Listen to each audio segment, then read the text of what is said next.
अस्सलाम वालेकुम अज़ीज़ तलबा तलबात। अगर आप लोग बायोलॉजी क्लास 9th मारूज़ी के पेपर में से फुल मार्क्स लेना चाहते हैं तो फिर ये वीडियो आप लोगों के लिए इंतहाई अहम है। अज़ीज़ तलबा, हम आप लोगों को 9th क्लास बायोलॉजी के MCQs की तैयारी करवा रहे हैं। अगर आप लोग तैयारी करना चाहते हैं तो इस वीडियो को सबसे पहले लाइक कर दें और चैनल को सब्सक्राइब करके बेल आइकन प्रेस कर दें। तो चलते हैं बाकायदा MCQs की जो दूसरी वीडियो है ये शुरू कर लेते हैं। अज़ीज़ तलबा, MCQs पर पहली वीडियो हमने वो अपलोड की हुई है। सबसे पहले वो वीडियो आप लोग लाजमी देखें, उसके बाद आप लोग ये वीडियो देखिएगा। वो वीडियो का A पार्ट है, ये वीडियो का B पार्ट है। तो दोनों वीडियोस मिला के आप लोगों के इंशाल्लाह 12 नंबर पक्के हो जाएंगे। ठीक है, तो चलते हैं, जो B पार्ट है ये देख लेते हैं। और वो वीडियो जो A पार्ट है MCQs का, वो आप लोगों को इस वीडियो की डिस्क्रिप्शन से मिल जाएगी या इस साइड पे आई बटन होगा, इस आई बटन पे आप लोगों को उस वीडियो का लिंक मिल जाएगा। या अगर आप लोग चैनल को सब्सक्राइब करके बेल आइकन प्रेस कर देंगे तो फिर भी आप लोगों को वो वीडियो मिल जाएगी। तो सबसे पहला MCQ है अज़ीज़ तलबा, एंजाइम का ताल्लुक़ मालिक्यूल्स की किस किस्म से है? प्रोटीन से। दूसरा है वलाई कहाँ पाए जाते हैं? तो स्मॉल इंटेस्टाइन में वलाई पाए जाते हैं।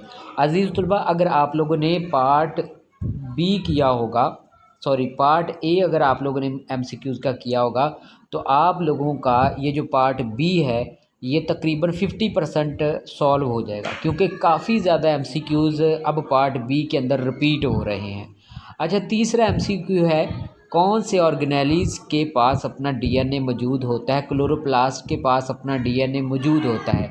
अज़ीज़ तलबा, ये एक बार हम लोग ये सारे के सारे MCQs जल्दी जल्दी करेंगे, उसके बाद रिवीजन भी होगी आप लोगों के MCQs की, लिहाजा आप लोग जो है गौर से इनको अपने जहन में जो है रखते जाएँ। चौथा MCQ है, वो कौन से प्राइमरी न्यूट्रिएंट्स हैं जो जिस्म को जल्द ही काबिल इस्तेमाल एनर्जी मुहैया करते हैं? कार्बोहाइड्रेट्स। पाँचवा है, एक ही स्पीशीज़ के अफराद जो एक ही वक्त में एक ही जगह पर पाए जाते हैं वो कौन सा लेवल कहलाता है? पॉपुलेशन कहलाता है। अच्छा, नेक्स्ट पेज पर हम लोग चलते हैं। अच्छा, इस पेज का जो सबसे पहला MCQ है वो है, एक मरतबा क्रैब साइकिल चलने से कार्बन डाइऑक्साइड के कितने मालिक्यूल्स मौजूद होते हैं? तो 6 मालिक्यूल्स कार्बन डाइऑक्साइड के पैदा होते हैं। इसके बाद सातवां है, इनमें से किस बायो एलिमेंट्स का प्रोटोप्लाज्म में तनासब ज़्यादा होता है? तो ऑक्सीजन का प्रोटोप्लाज्म के अंदर तनासब ज़्यादा होता है। अच्छा, आठवां MCQ है, सेल साइकिल के किस मरहले में स्पिंडल फाइबर बनते हैं? तो प्रोफेज के अंदर स्पिंडल फाइबर्स बनते हैं। नेक्स्ट MCQ है, बैक्टीरिया को कौन से किंगडम में शामिल किया जाता है? तो बैक्टीरिया को अज़ीज़ तलबा मोनेरा किंगडम में शामिल किया जाता है। नेक्स्ट 10वां MCQ है, इनमें से ये खसूसियत एक अच्छे हाइपोथेसिस की नहीं होती, लाजमन दुरुस्त हो। तो ये जितने भी हाइपोथेसिस है ये ज़रूरी नहीं होता कि सारे के सारे हाइपोथेसिस दुरुस्त माने जाएं। 11वां MCQ है, जब फाइब्रिनोजिन ब्लड क्लॉट बनाती है तो ये खून से अलग हो जाती है और बाकी मांदा हिस्सा क्या कहलाता है? प्लाज्मा कहलाता है। 12वां MCQ है, माइटोकॉन्ड्रिया का क्या काम है? सेलुलर रेस्पिरेशन करना। ठीक है, तो अज़ीज़ तलबा, पहले जो A पार्ट है वीडियो का उसमें मैंने आप लोगों को बताया था कि माइटोकॉन्ड्रिया को power house of the cell बोला जाता है। अच्छा, नेक्स्ट पेज पर हम लोग चलते हैं। तो इस पेज के जो मोस्ट इंपॉर्टेंट MCQ हैं, इसका सबसे पहला MCQ है, एंजाइम का ताल्लुक़ मालिक्यूल की किस किस्म से है? देखिए, क्वेश्चन जो है वो रिपीट हो रहे हैं। तो एंजाइम का ताल्लुक़ मालिक्यूल की किस किस्म से है? प्रोटीन से है। दूसरा MCQ है, गैर फाल पेप्सिनोजिन एंजाइम को पेप्सिन में तब्दील करने वाले मरकब का नाम क्या है? Hydrochloric acid. और ये भी आप लोग बताएं कि हाइड्रोक्लोरिक एसिड हमारे जिस्म के किस हिस्से में मौजूद होता है? ये कमेंट्स बॉक्स में आप लोग लाजमी मेंशन करें। ठीक है, हाइड्रोक्लोरिक एसिड हमारे बॉडी के किस हिस्से में मौजूद होता है? तीसरा MCQ है, मालिक्यूल्स का अपने कम इर्तिकाज़ वाले इलाके से ज़्यादा इर्तिकाज़ वाले इलाके की तरफ जाना एक्टिव ट्रांसपोर्ट कहलाता है। और ज़्यादा इर्तिकाज़ वाले इलाके से कम इर्तिकाज़ वाले इलाके की तरफ जाना वो कौन सा अमल कहलाता है? ये भी आप लोग नीचे मेंशन करें कमेंट्स में। अच्छा, नेक्स्ट चौथा एमसीक्यू है, कार्बोहाइड्रेट्स के 1 ग्राम में एनर्जी कितनी होती है? 4 किलो कैलोरीज एनर्जी होती है। प्रोटीन के 1 ग्राम में कितनी एनर्जी होती है? लिपिड्स के 1 ग्राम में कितनी एनर्जी होती है? तो ये भी आप लोग कमेंट्स बॉक्स में लाजमी हमें बताएं, ताकि पता चले कि आप लोगों ने कितने एमसीक्यूज़ तैयार कर लिए हैं। 5वां एमसीक्यू है, हिस्टोलॉजी साइंसी मुताला किसका? टिशू का। तो टिशू के साइंसी मुताले को हिस्टोलॉजी बोला जाता है। अच्छा, नेक्स्ट पेज पर हम लोग चलते हैं। इस पेज का जो सबसे पहला एमसीक्यू है वो ये है कि ग्लाइकोलाइसिस का अमल वकूफ़ पज़ीर होता है कहाँ पर? साइटोप्लाज्म के अंदर। 7वां है, पौधे का रिप्रोडक्टिव आर्गन कौन सा होता है? फूल। तो नॉन रिप्रोडक्टिव पार्ट कौन से होते हैं? यहाँ पर आप लोग देख रहे होंगे, जड़, तना, पत्ता, ये सारे के सारे पौधे के नॉन रिप्रोडक्टिव आर्गन होते हैं। और रिप्रोडक्टिव आर्गन कौन सा है? फूल रिप्रोडक्टिव होते हैं। बाकी तीनों आर्गन जो होते हैं ये नॉन रिप्रोडक्टिव होते हैं, ये ज़हन में रखिएगा। अच्छा, 8वां एमसीक्यू अज़ीज़ तलबा, साइटोप्लाज्म की तकसीम क्या कहलाती है? साइटोकाइनेसिस कहलाती है। और न्यूक्लियस की तकसीम को कैरियोकाइनेसिस बोला जाता है। ये जहन में रखिए अज़ीज़ तलबा, बहुत ही इंपॉर्टेंट है। कैरियोकाइनेसिस जो होता है ये यहाँ पर एमसीक्यू मेंशन किया गया है। कैरियोकाइनेसिस न्यूक्लियस की तकसीम को बोला जाता है, और साइटोकाइनेसिस ये साइटोप्लाज्म की तकसीम को बोलते हैं। 9वां एमसीक्यू है अज़ीज़ तलबा, जानदारों की क्लासिफिकेशन का सबसे पहला सिस्टम किसने मुतारफ़ करवाया था? अरस्तू ने मुतारफ़ करवाया था। 10वां एमसीक्यू है, किस दरख्त की छाल मलेरिया के इलाज के लिए उम्दा पाई गई? सिंकुना नामी एक दरख्त था, उसकी छाल जो है वो मलेरिया के इलाज के लिए उम्दा पाई गई थी। और सिंकुना जो दरख्त है इसके अंदर क्यूना एक केमिकल था, जिसकी वजह से मलेरिया के इलाज के लिए ये यूज़ होती थी। अच्छा, 11वां एमसीक्यू है, नॉर्मल बालिग इंसान के दिल का वज़न कितना होता है? 250 से 350 ग्राम ये एक नॉर्मल जो इंसान होता है उसके दिल का वज़न होता है। 12वां एमसीक्यू है, इंसान के रेड ब्लड सेल्स की जिसामत कितनी होती है? 8 माइक्रोमीटर होती है एक नॉर्मल जो इंसान होता है उसके रेड ब्लड सेल्स की जिसामत। अच्छा, नेक्स्ट पेज पर हम लोग चलते हैं। इस पेज का सबसे पहला जो एमसीक्यू है ये है कि ट्रिप्सन एंजाइम क्या काम करता है? स्मॉल इंटेस्टाइन के अंदर काम करता है ट्रिप्सन एंजाइम। दूसरा एमसीक्यू है, डाइजेस्ट ना होने वाली खुराक को जिस्म से बाहर निकालना क्या कहलाता है? तो इनमें से कोई नहीं। ठीक है, तो ये आप लोग नीचे बताएं कि क्या कहलाता है। जो डाइजेस्ट खुराक नहीं होती उसको जिस्म से बाहर निकाला जाता है, तो वो कौन सा अमल है? तो ये नीचे आप लोगों ने मेंशन करना है। तीसरा एमसीक्यू है, प्रोकैरियोट्स की सेल वॉल एक केमिकल की बनी होती है। तो प्रोकैरियोट्स की सेल वॉल किस केमिकल की बनी होती है? पेप्टाइडोग्लाइकेन की बनी होती है। और यूकैरियोट्स की काइटिन की बनी होती है। चौथा एमसीक्यू है, प्रोटीन्स मुश्तमिल होती किस पर? अमाइनो एसिड पर मुश्तमिल होती है। 5वां एमसीक्यू है कि फॉसिल्स का मुताला कहलाता है पैलेंटोलॉजी। ये एमसीक्यू बहुत ही इंपॉर्टेंट है, ज़हन में रखें। छठा एमसीक्यू है, 2 फास्फेट्स को मिलाने वाले कोवलेंट बॉन्ड को इलामत से ज़ाहिर किया जाता है। टिल्ड इलामत जो होती है इस तरह की, ऐसे करके, या टिल्ड इलामत बोलते हैं इसको, इस तरह की होती है। और एक टिल्ड जो बॉन्ड होता है इसमें कितनी एनर्जी होती है? ये आप लोग नीचे कमेंट्स बॉक्स में मेंशन करें। अच्छा, नेक्स्ट पेज पर चलते हैं। इस पेज का जो सबसे पहला एमसीक्यू है, आप लोग देख रहे हैं कि जाबिर बिन हयान पैदा हुए कहाँ पर? ईरान में पैदा हुए थे। गैमेट्स को बनाने वाले सेल्स को क्या कहते हैं? Germline cells. ठीक है, और जिस्म को बनाने वाले सेल्स को क्या बोला जाता है? Somatic cells. ये वाले जो सेल्स होते हैं ये हमारे पूरे बॉडी का हिस्सा बनाते हैं, और जर्मलाइन सेल जो होते हैं ये गैमेट्स को बनाते हैं। 9वां एमसीक्यू है, ऐसी स्पीशीज़ जो किसी इकोसिस्टम में मौजूद ना हो उसे हम लोग नापैद स्पीशीज़ बोलते हैं। और ऐसी स्पीशीज़ जो मुस्तकबिल करीब में जिनके ख़त्म होने का अंदेशा हो कि वो ख़त्म हो जाएंगी, वो इंडेंजर्ड स्पीशीज़ कहलाती हैं। 10वां एमसीक्यू है, एक तबीब AFA किंग ने 20 मुशाहदात बयान किए। 1883 में इसने 20 मुशाहदात किए थे। 11वां एमसीक्यू है, लब डब की आवाज़ किस आले की मदद से सुनी जा सकती है? तो स्टेथोस्कोप से लब डब की आवाज़ सुनाई दी जा सकती है। 12वां एमसीक्यू है, पहली माइक्रोस्कोप किसने बनाई थी? तो पहली माइक्रोस्कोप ज़कोरियस जॉनसन ने बनाई थी। अच्छा, नेक्स्ट पेज पर चलते हैं। इस पेज का जो सबसे पहला एमसीक्यू है वो आप लोग अपनी स्क्रीन पर देख रहे हैं कि स्टार्च एक एंजाइम से टूटता है जो कहलाता है अमाइलेज। अमाइलेज जब टूटता है ना तो स्टार्च बनता है, स्टार्च जब टूटता है अमाइलेज बनता है। अच्छा, नेक्स्ट है एमसीक्यू, फैट सोल्यूबल विटामिन कौन से होते हैं?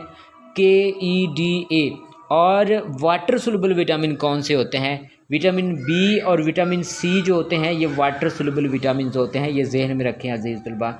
अच्छा, नेक्स्ट है MCQ, एक बहुत ही इंपॉर्टेंट है जो आप लोगों ने नीचे कमेंट्स बॉक्स में मुझे मेंशन करना है, ठीक है। और वो ये है कि विटामिन जो सबसे पहला जो डिस्कवर हुआ था उसका नाम क्या है? सबसे पहला जो विटामिन डिस्कवर हुआ था उसका नाम क्या है? और विटामिन किसने डिस्कवर किए थे? ये आप लोगों ने नीचे मेंशन करना है। ये भी बहुत ही इंपॉर्टेंट MCQs हैं। तीसरा MCQ है, कौन सा टिश्यू जिसमें कम्युनिकेशन सिस्टम बनाता है? तो नर्व टिश्यू जो होता है ये कम्युनिकेशन सिस्टम बनाता है। चौथा MCQ है कि दूध में लिपिड्स की मिकदार कितने फ़ीसद होती है? तो इसका डी ऑप्शन करेक्ट है, 4%। पाँचवा MCQ है, अल इबल मशहूर किताब किसकी है? अब्दुल मालिक अस्मा की। छठा MCQ है, सेलुलर रेस्पिरेशन के अमल के दौरान कितने ATP मालिक्यूल्स बनते हैं? तो 36 ATP मालिक्यूल्स बनाए जाते हैं। अच्छा, नेक्स्ट पेज है। इस पेज के जो मोस्ट इंपॉर्टेंट MCQs हैं आप लोग स्क्रीन पर देख रहे हैं। सबसे पहला MCQ है, अमीबा है ऑटोट्रॉफ्स या हेटरोट्रॉफ्स? तो हेटरोट्रॉफ्स होते हैं। आठवां MCQ है, माइटोसिस के मराहिल होते हैं चार मराहिल होते हैं माइटोसिस के। नौवां MCQ है, एलियम कैपा साइंसी नाम किसका होता है? प्याज का। और इसके बाद कौवे का साइंसी नाम कौन सा है? मटर का साइंसी नाम कौन सा है? और इंसान का साइंसी नाम कौन सा है? ये आप लोग जो है लाजमी MCQ तैयार कर लें। 10वां MCQ है, मलेरिया की वजह है प्लाज्मोडियम। 11वां MCQ है, एक हार्ट बीट में डायस्टोल तकरीबन कितने सेकंड के लिए रहता है? तो अजीज़ तलबा 0.4 सेकंड के लिए रहता है। 12वां मोस्ट इंपॉर्टेंट MCQ है, प्रोकैरियोट्स की सेल वॉल किससे बनी होती है? पेप्टाइडोग्लाइकेन की बनी होती है। अच्छा, नेक्स्ट पेज पर हम लोग चलते हैं। इस पेज का सबसे पहला MCQ है, एंजाइम का ताल्लुक मालिक्यूल की किस किस्म से है? प्रोटीन से है। 11वां दूसरा MCQ है, हर जानवर खुराक खाता है, इसका मतलब 2/3 हिस्सा मुश्तमिल होता है कार्बोहाइड्रेट्स पर। अच्छा, तीसरा MCQ है, पौधों की सेल वॉल में पाए जाने वाले केमिकल कौन सा होता है? सेलुलोज पाया जाता है। और इसके बाद चौथा MCQ है, खून के जमने यानी क्लॉटिंग में मदद देता है कैल्शियम। 5वां MCQ है, हर जानदार में सबसे ज़्यादा पाया जाने वाला बायो एलिमेंट्स कौन सा होता है? ऑक्सीजन होता है।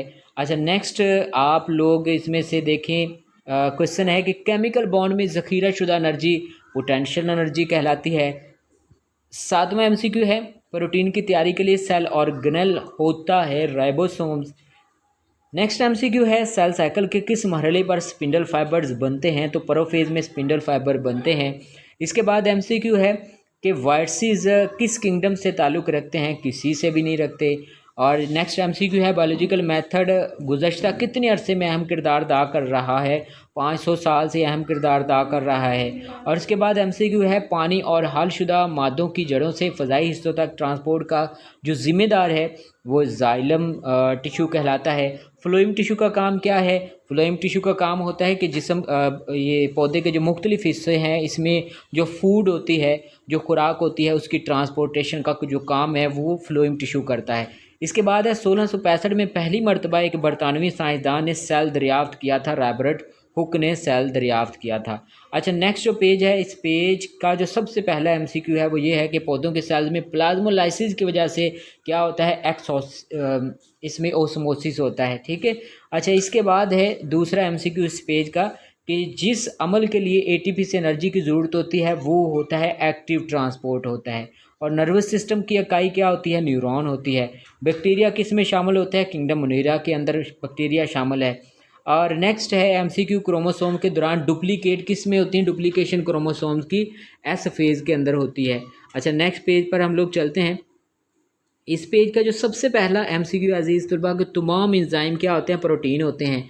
और इसके बाद नेक्स्ट MCQ है, जब पानी गार्ड सेल में दाखिल होते हैं तो ये टर्जिड हो जाते हैं और स्टोमेटा खुल जाते हैं। मतलब तनाव की हालत में जब हो जाते हैं स्टोमेटा क्या होते हैं? खुल जाते हैं।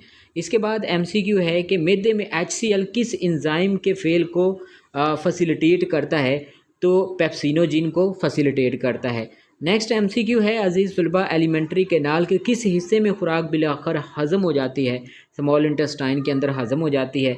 इसके बाद MCQ है कि डाइजेस्टिव ट्रैक्ट में सबसे पहला कौन सा एंजाइम खुराक के साथ मिलता है, अमाइलेज मिलता है, फोटोसिंथेसिस होती है क्लोरोप्लास्ट के अंदर, और दिल के टुकड़ाओं को कहते हैं सिस्टोल। अच्छा नेक्स्ट अजीज़ तलबा, तो कोई पेज नहीं है, यहाँ तक कंप्लीट हो गए जितने भी MCQs हमने किए थे।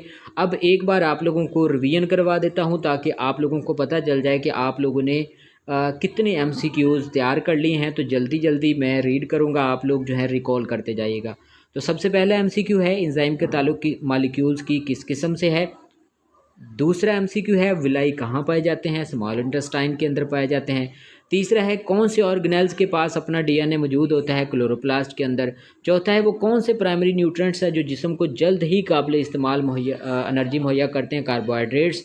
एक ही स्पीशीज़ के अफराद जो एक ही वक्त में एक ही जगह पर पाए जाते हैं वो लेवल बनाते हैं, पॉपुलेशन का लेवल बनाते हैं। अच्छा नेक्स्ट पेज है, छठा MCQ है एक मरतबा क्रैब साइकिल चलने से कार्बन डाइऑक्साइड के कितने मालिक्यूल्स बनते हैं, 6 बनते हैं। सातवां है इनमें से किस बायो एलिमेंट का प्रोटोप्लाज्म में तनासब ज़्यादा होता है, ऑक्सीजन का तनासब ज़्यादा होता है। आठवां जो है सेल साइकिल के किस मरहले में स्पिंडल फाइबर बनते हैं, प्रोफेज़ के अंदर। नौवां है अजीज़ तलबा बैक्टीरिया को कौन से किंगडम में शामिल किया जाता है, मुनेरा के अंदर। 10वां है इनमें से यह खसूसियत एक अच्छे हाइपोथेसिस की नहीं होती, लाजमन दुरुस्त हो। जब फाइब्रोजिन ब्लड क्लॉट बनाते हैं तो ये खून से अलग हो जाती हैं और बाकी मादा हिस्सा कहलाता है, क्या कहलाता है, प्लाज्मा कहलाता है। माइटोकॉन्ड्रिया का क्या काम होता है, सेलुलर रेस्पिरेशन करना। तो अजीज़ तलबा नेक्स्ट पेज पर आ जाएँ कि एंजाइम का ताल्लुक मालिक्यूल की किस किस्म से है, प्रोटीन से है। गैर अफ़ाल पेप्सिनोजिन एंजाइम को पेप्सिन में तब्दील करने वाले मरकब का नाम क्या होता है, ये आप लोग जल्दी कमेंट्स बॉक्स में बताएं। अच्छा तीसरा MCQ है मालिक्यूल्स का अपने कम इर्तिकाज़ वाले इलाके से ज़्यादा इर्तिकाज़ वाले इलाके की तरफ जाना क्या कहलाता है, एक्टिव ट्रांसपोर्ट कहलाता है। चौथा MCQ है कार्बोहाइड्रेट्स के 1 ग्राम में एनर्जी होती है 4 किलो कैलोरीज। हिस्टोलॉजी साइंसी मुताला है, टिश्यूज़ का साइंसी मुताला हिस्टोलॉजी कहलाता है। और इसके बाद ग्लाइकोलाइसिस का अमल वकूफ़ पज़ीर होता है साइटोप्लाज्म के अंदर। 7वां MCQ है पौधे का रिप्रोडक्टिव ऑर्गन कहलाता है फूल, और साइटोप्लाज्म की तकसीम कहलाती है साइटोकिनेसिस, और न्यूक्लियस की तकसीम को कैरियोकिनेसिस बोला जाता है। जानदारों की क्लासिफिकेशन का सबसे पहला सिस्टम अरस्तु ने मुतारफ़ करवाया। किस दरख्त की छाल मलेरिया के इलाज के लिए इस्तेमाल होती है, सिंकुना। नॉर्मल बालग इंसान के दिल का वज़न 250 से 350 ग्राम और इंसान के रेड ब्लड सेल्स की जिसामत होती है 8 माइक्रोमीटर।